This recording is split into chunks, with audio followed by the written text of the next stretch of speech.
Hello বন্ধুরা, কেমন আছো? আজকে বানাতে চলেছি একটা দুর্দান্ত রেসিপি। এখানে নিয়েছি 3 কাপ সুজি। সুজিটাকে একটু ভেজে দিয়ে দেব 1 কাপ চিনি। চিনি দিয়ে এখানে দুধ দিয়ে দিচ্ছি।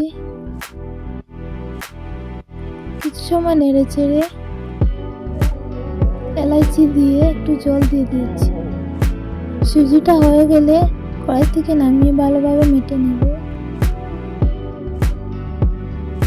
মেটে এইভাবে বানিয়ে নেবে। এবার কড়াই বসিয়ে কড়াইতে দুধ, এলাচি, 1 কাপ চিনি, 1 কাপ গুঁড়ো দুধ দিয়ে দেবে।